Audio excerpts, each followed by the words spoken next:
everybody, how's it going? My name is Melissa, and this is my channel Geeky Witch, about all things cross-stitch in my life. It is Easter Sunday. It is the 17th of April, 2022, and welcome to another edition. Today I have a couple of things I'm going to talk about, and this is going to be kind of a longer episode. I might have to take a break halfway through because, as I said, it is Easter Sunday, and we have family plans coming up. So depending on how long this takes, this may be part 1 of 2. I'm not sure yet. But yes, Stitch Mania approaches, and my plans are now set. So I'm going to show you what I'm doing, talk a little bit about Mania if you're not familiar with it, or maybe you are familiar with it but are trying to decide what to do this year. I'll show you my insanity. So to start off, I have been working pretty much exclusively for the last 3-4 weeks on Little House Needleworks Early Americans, and I have had a heck of a time keeping myself going on my stitching. It's not that project specifically, it is just, I think it's spring. I think it's like, yay, it's nice outside, I need to be outside, you know, and totally getting distracted from stitching entirely.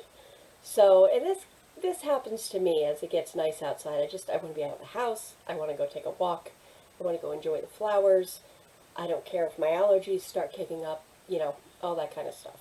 I want to be out. But I have pushed myself through, and I finally have my first WIP go finish of the year for one of my goals. And it actually winds up being a chart finish, which is awesome too. Not a full finish for me because I'm doing all of Early Americans together, but it is one chart finish. So,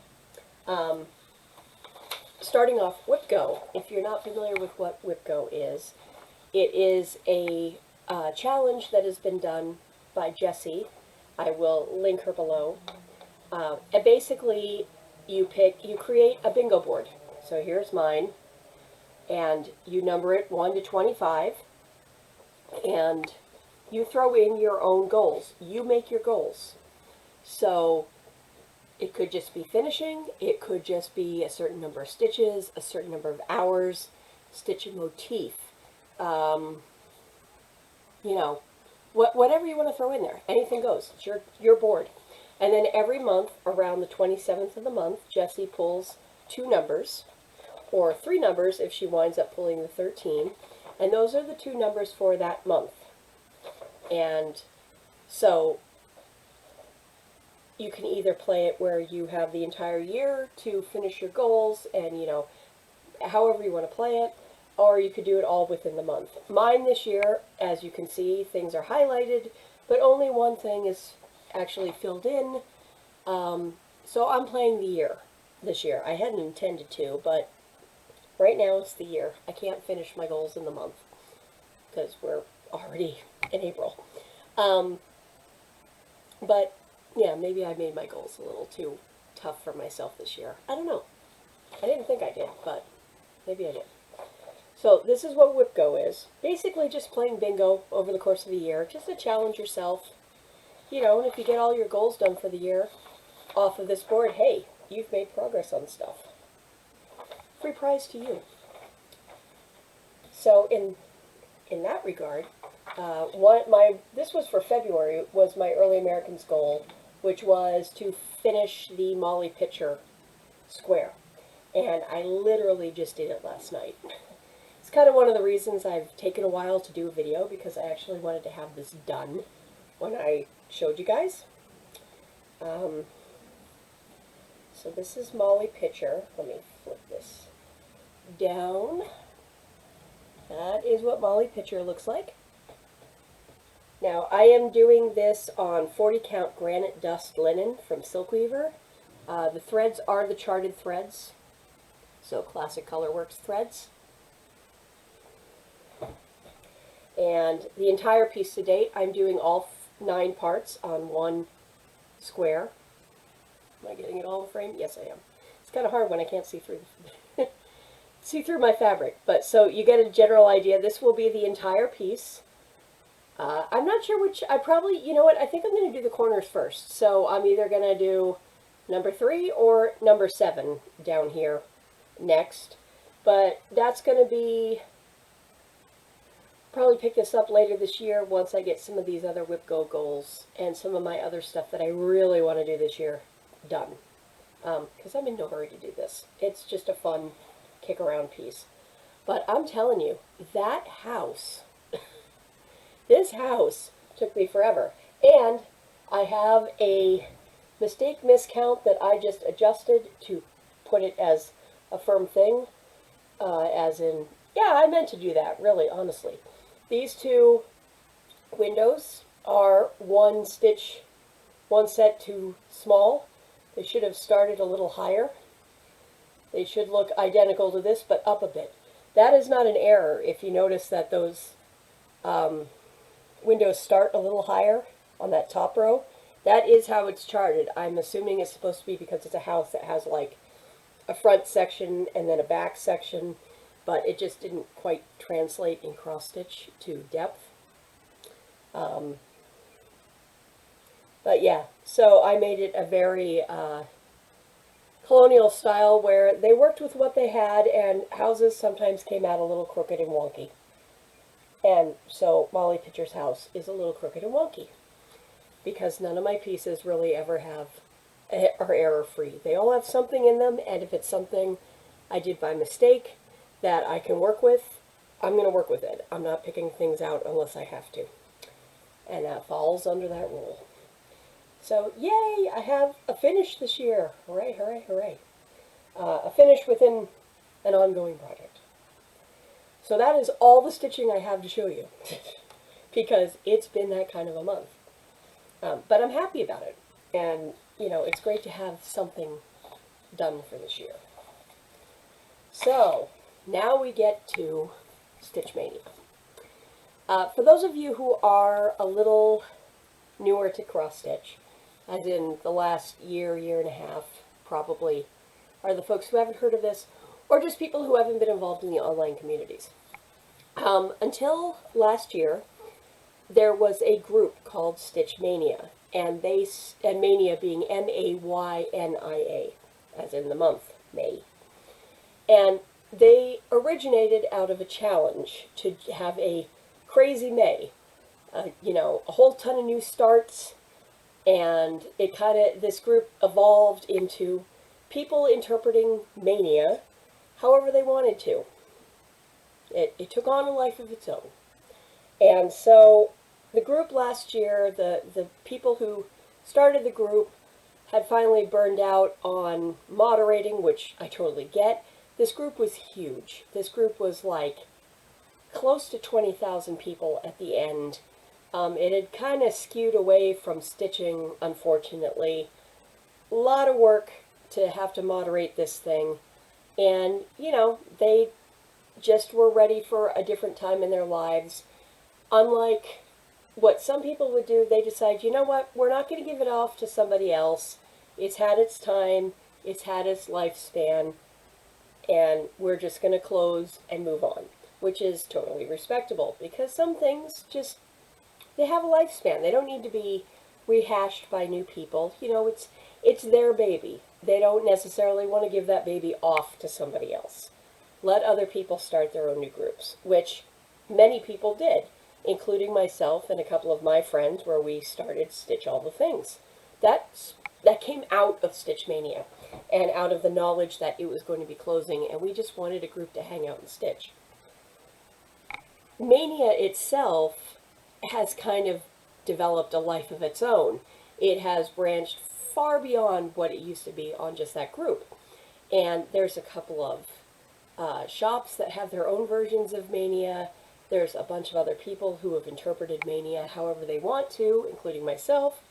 And there's really no right or wrong way to do Mania. You want to have fun, challenge yourself, don't make it too crazy where you're overwhelmed, but just have a good time and go a little nuts and try to reach beyond your comfort zone. Whether that's starts, whatever. For the past few years, I have done it a little bit of a different way because I can't justify how many starts in a year, more starts. My goodness, I had New Year's Eve where I started 12 things. I had like 3 or 4 starts the first week of January. I'm done. I don't need any more new starts until I finish some stuff for a while. So Mania for me has always been a rapid rotation month where I grab a bunch of projects, work on them for one day each, and then just rotate to another piece. I want to say 3 years ago, maybe 4 years ago, I decided to try this in a different route. Instead of me picking all of them, I put all of my current pieces on an Excel chart with a number, and on my Facebook page just told all of my Facebook friends, pick a number, any number between X and X, and those are the, we're going to get to a certain number of pieces, and those are the pieces I'm going to work on in May. Total blind draw for me, total blind draw for them, and then I can blame them for what goes wrong. The first year, they literally picked every single one of my Wenslers that I have in stash. And if you haven't seen that video, scroll back a few videos of mine and you'll see the WIP parade of Wenslers. I did it in January, February, sometime back then. There's a lot. I literally had the month of Wenslers. It was overwhelming. So the next year, I whittled that down and took out Wenslers that I wasn't working on so that I didn't have 85,000 Wenslers. And I've done this now every single year. I have them pick the pieces, and I'll just go with it. So this year I decided we're doing 22 and 22, since it is 2022. And so Friday, I asked on Facebook, okay guys, I'm going to have you guys pick 20 numbers, and then I'm reserving the last 2 for me if projects that I really want to work on this month don't come up in the choices. So I was reserving 2 picks for myself. It wound up being that a couple of the pieces that I really did want to work on came up in the blind draw anyway. So I went with a full 22 of other people picking my WIPs in a blind number draw, and that's what I'm going to work on. And I'm going to do them in order of how they were picked. So we're going to get in on this. All right, so this is my official daily calendar for the month. Now, you'll notice, of course, it stops on the 22nd, and I have nothing written in on the last week of the month. That is intentional. The reality is that it is my busiest month of work in May. It's going to be a little bit busier again this year because there's going to be a change up in my small mini department. So I'm going to be taking on some more work that I hadn't planned on at the beginning of the year. It shouldn't be too horrible, but the reality is I probably am going to be working a little bit of overtime. But I also, just in case something comes up, I want to give myself some space. So if, for example, I know day number 22, I'm very likely not going to have any stitching time that day because I have a baby shower I have to go to, and then I'm driving back from that baby shower from Pennsylvania. So there's probably not going to be any stitching that day. So then I'm going to have to make that day up. So the plan is, if I miss that day, I'm not going to continue in order. That whatever piece I miss is going to go down here. So I'm going to be sticking in the day order. If it's the 3rd, I'm stitching on the piece that's on the 3rd, whether or not I got to days 1 and 2. It is going to be what it's going to be, and I'm going to be working on that piece. We'll go with that. So I'm going to do these in order, and I'm also going to tell you who picked it for me so they can get all the blame. And seriously, no, I love my friends for this. I think this is honestly a blast, and I am grateful for them, and am just kind of teasingly nudging them for putting me through the torment that I seem to actually enjoy putting myself in. Let's put it that way. All right, so day 1, May 1, is Bird and Berry Box by Barbara Jackson. This was a class that I took at Celebration in Needlework 2020.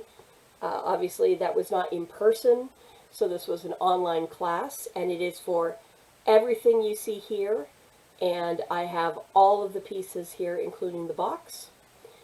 I started this on New Year's Eve this past year as part of the Just Keep Stitchin' 12 by 12 New Year's Eve. And I started with the needle book right here. I do not have much done on this. I have the beginning of the outline. Ooh, I know. Amazing, isn't it? So, I will be continuing with my outline for May 1st. Hopefully I can, actually now that I've got some of the stitching in, I probably could start throwing in some stitches, but it just makes sense to do the outline first so I know exactly what my, everything is for this thing.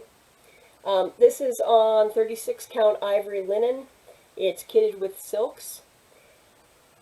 And that's about all I have to say about this. This was, I don't know if I remember to mention this. This was picked by my friend Amy, who is Gable Stitcher here on FlossTube. So, Amy had the first pick of the month. Day 2, which was picked by my friend Cheryl P. on Facebook, is the Colonial Sampler by Betsy Stinner. I am doing the large piece, not the small one. Kind of a rough picture there. I don't know if I can really get that focused, but this is another one that I started on the 12 by 12 New Year's Eve. And this is on 32 count natural linen Belfast. And with the charted silk threads. I have a little bit more done on this. I'm working the top border right now. I absolutely love this floss, by the way. It's called like Finnegan's Fog or something like that. So pretty. It's like a steel blue that goes down into a gray. Oh, I love how that's patterning. So there's that one. This is in a Soie d'Alger and the Silken Colors from Thread Gatherer. That is day 2.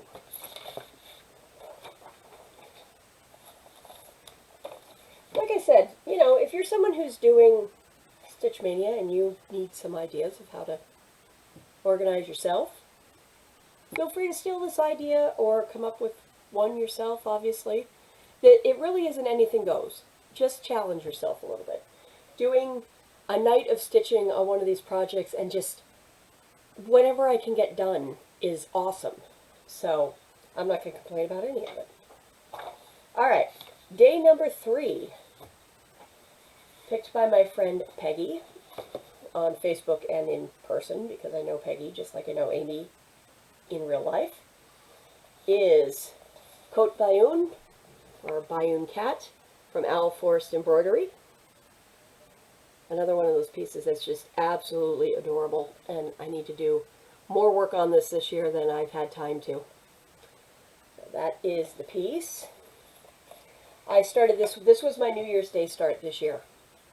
And I worked on it for a couple of days, but not all that much, because I had so many things that were going. This is on 32 count Belfast. It is what was charted, or what was kitted in with it, and the threads are Owl Forest threads that were kitted in with it. So I'm in the center of the cat. Isn't that cute?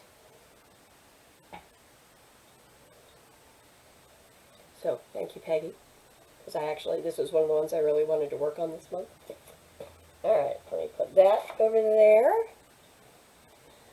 The fourth one was by my friend Rachel, who I've done a couple of different round robins with, and she picked Mute But Not Silent from Amy Mitten. This was a class I took last September with the Tudor Rose Sampler Guild that is located in Texas. We did an online class with Amy, who is out of Alberta, I believe. She's in Canada. And it's based on Dutch samplers, and it is a murder mystery. There actually are meanings behind everything in this chart. So this is on 32 count antique ivory Belfast with the charted silks that Amy dyes herself. Fibers to dye for, D-Y-E, not D-I-E. But all of the names are murder mystery names, which is fantastic and just quirky enough that I'm in love.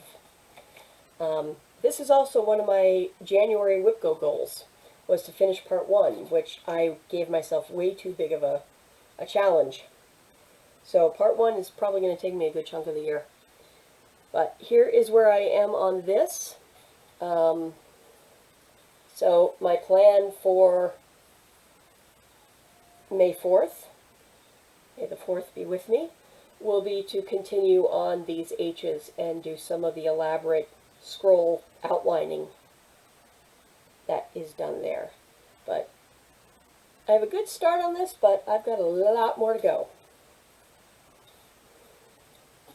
This is my first dive into samplers that have an antique look to them. I've never done like Dutch samplers before.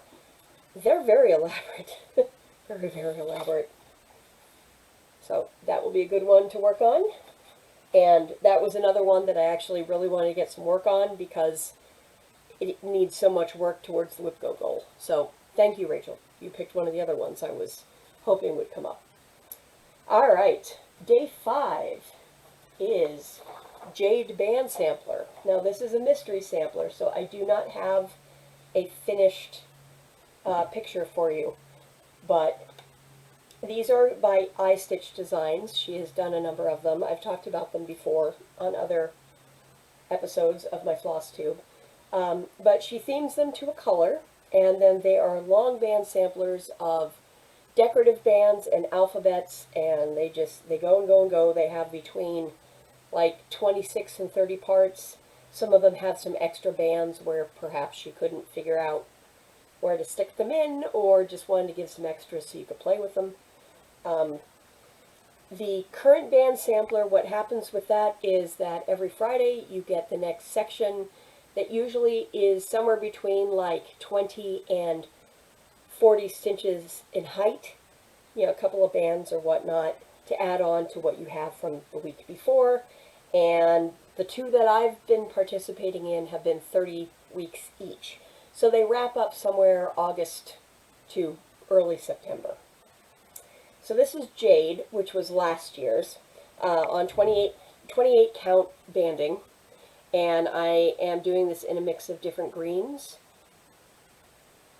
And this is what I have so far. As you can see, this is quite extensive. I am on approximately week 12, I believe. So I'm close to halfway through, and that is where I have ended for right now. So I am just starting to work there on the very, very bottom. I need to scroll this back up when I start working. And yeah, so that's where I am on that one. All of these flosses that I have on this are from a dyer on Etsy called Amaranthine Stitches. I have linked her on several other videos that I've done since last year, but I will do so again this time.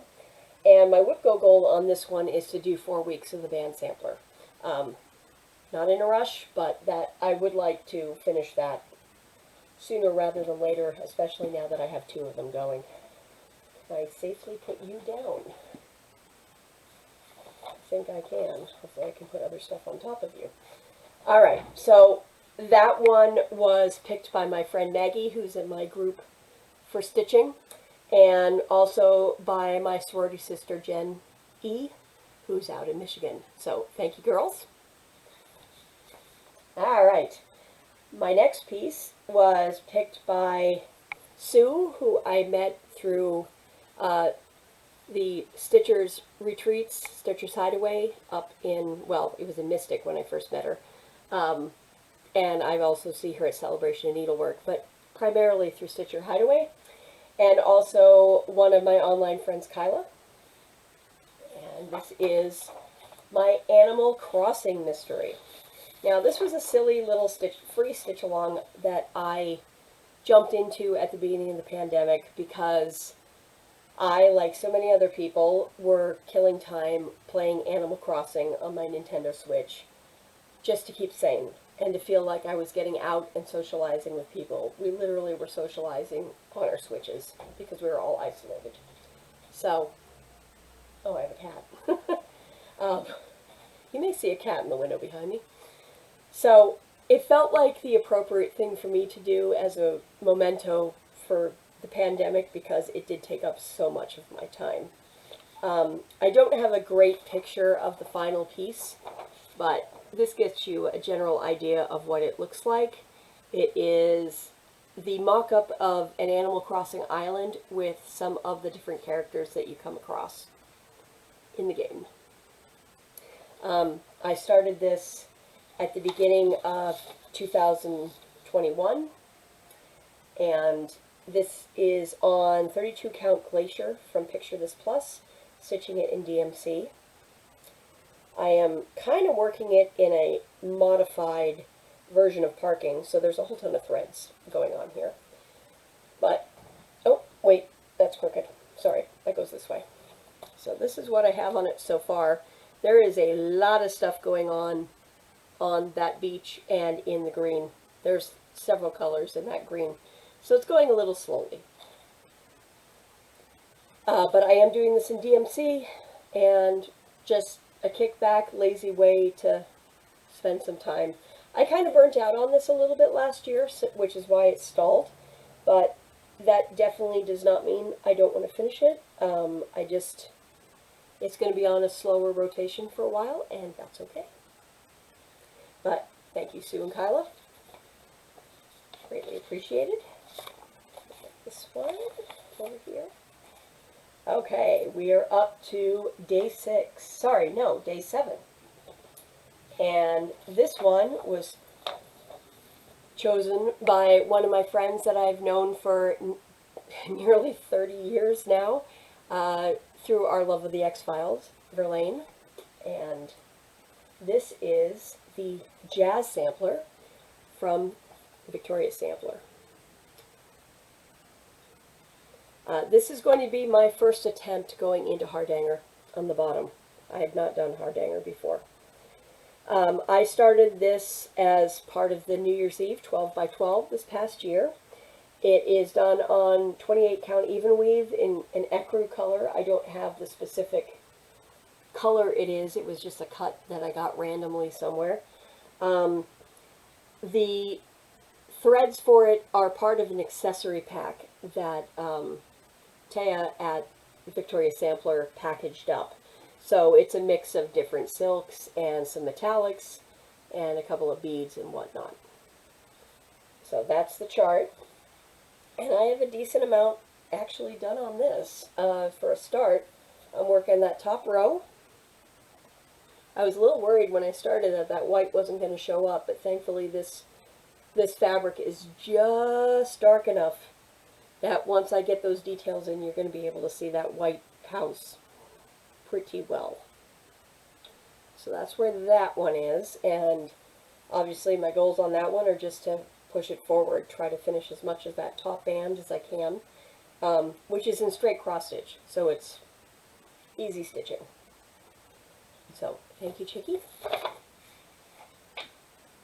Okay, day 8 from Bonnie is Quaker Compass from Rosewood Manor. Love this piece. Absolutely love it. I saw this up on the wall in Rosewood Manor's booth at Celebration Needlework and went, oh, I need this so badly. The original is in DMC, and it's actually in the same color scheme as my son's birth sampler that I did by Rosewood Manor.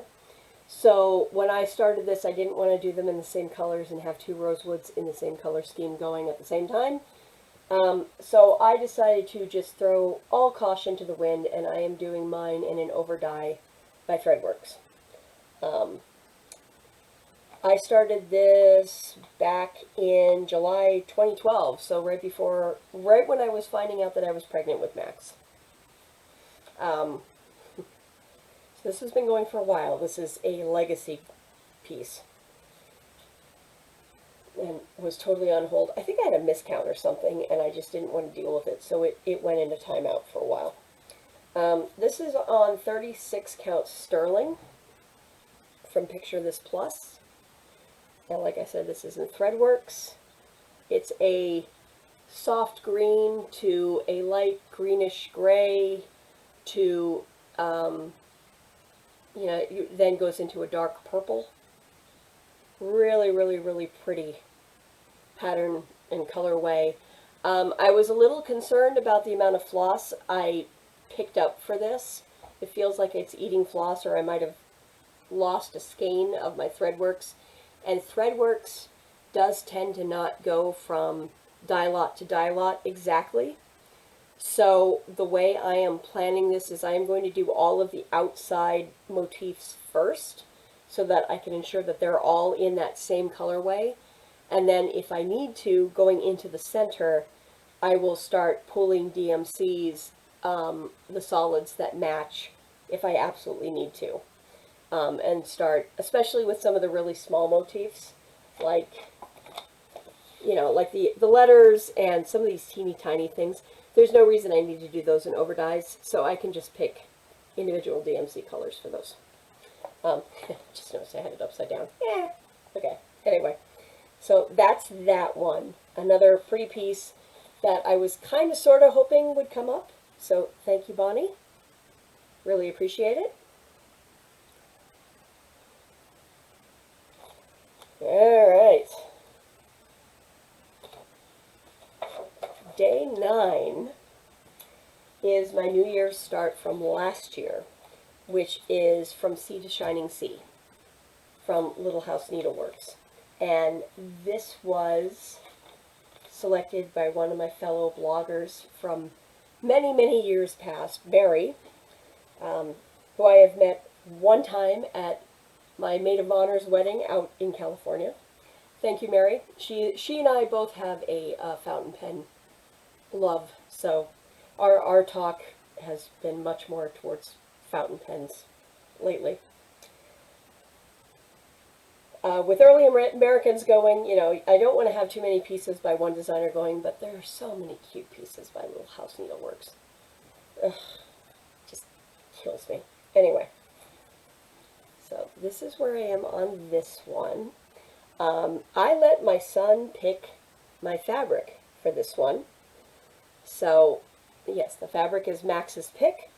This is a Silk Weaver Solo, which is one of their kind of one-off overdyes, whether it becomes a mistake or just something they're experimenting with. So it was a limited edition fabric, but also a very old fabric. I'd had this in my stash since about 2006, so it does not have a name. It is 32 count Lugana. And I'm doing this with the kitted silks because these patterns did come with a floss pack. So that gives you a sense of where I'm at. This is one of my WIP Go projects that has been called, and the goal was to finish this first square here, which I don't think I can quite do it in a day, but I'm going to be able to make a pretty good dent about it. So this is what it looks like finished. And I was confused at first going, wait, this doesn't make sense of why they're in this direction, but then when you realize that it's the whole east to west thing, then it makes a lot more sense. So, isn't that cute? Yes, so I'm working this square right here, and I will be trying to finish that up and finish a WIP goal. So, thank you, Mary. All right. Rebecca, who is another stitcher that I have done a couple of round robins with in many, many years past, picked the first, well, no, actually, no, it is. I do have a couple of Wenslers in here. I intentionally removed all of the Wenslers I'm not actively stitching on, by the way, so I don't get stuck with all the Wenslers again. That said, 2 out of the 3 that could come up came up, because Wenslers are always going to come up on my list. So Rebecca picked Egyptian Sampler.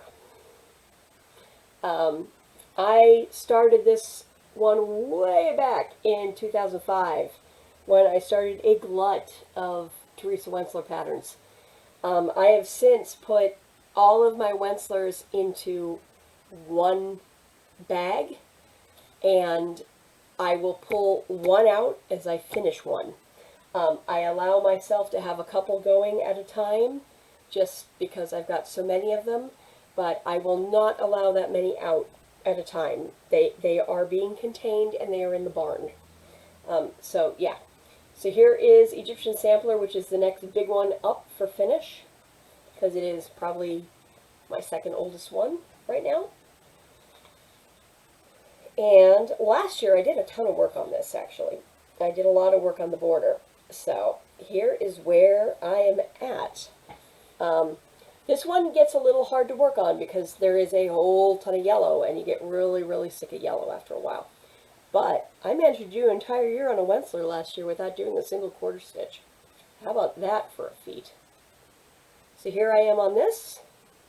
I likely will just continue doing some border work for that day so that it's nothing too intensive, but I make some nice progress. I've definitely got, you know, some straight lines I can do. I've got squares I can fill in with the blues, so I can do some very easy progress work on this for a day. This is on 28 count linen. It's a antiqued linen. It's got some, it's not coming up really, really well on the screen, but it's got kind of like an aged, tarnished, stained look to it, and that is intentional. That was part of the fabric. I do not know what brand of fabric it is, but I know for a fact it is not Zweigart. It is a little scratchy, but it fits the piece. So I want to I'm thinking it might be like R&R Reproductions fabric, maybe. I'm not sure. Anyway, but yeah, so that's where that is. I'm doing this in the charted DMCs with all of the blends. This is on my WIP Go chart for the year, but it has not been called yet. So there's that one. Thank you, Rebecca. Someone has to pull me a Wentzler. It's just a given. Okay, here we go. So we are almost, well, this is halfway through now. So now we have Pulled by Tracy E. Number 11 is Coming to America. This was to commemorate the 400th anniversary of the Mayflower in 2020. I got mine a little bit late and decided I didn't want to stitch it intensively in 2020. I honestly just didn't have the energy to do it that fast. And so this was a limited edition kit from With Thy Needle.